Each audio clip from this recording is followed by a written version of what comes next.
થરાદના ચારડામાં ગુરુજીની વિદાય વેળાએ બાળકો ચોધાર આંસુએ રહ્યા.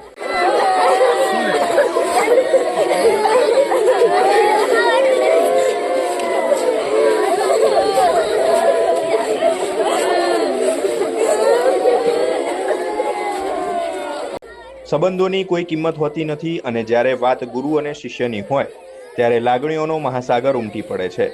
થરાદની ચારડા શાળામાં આજે જે દ્રશ્યો જોવા મળ્યા એ 17 વર્ષની લાંબી સેવા બાદ જિજ્ઞેશભાઈ અને 11 વર્ષ બાદ ગીતાબેન જ્યારે શાળા છોડી રહ્યા હતા ત્યારે નાના બાળકોના કાળજા ચીરાઈ ગયા.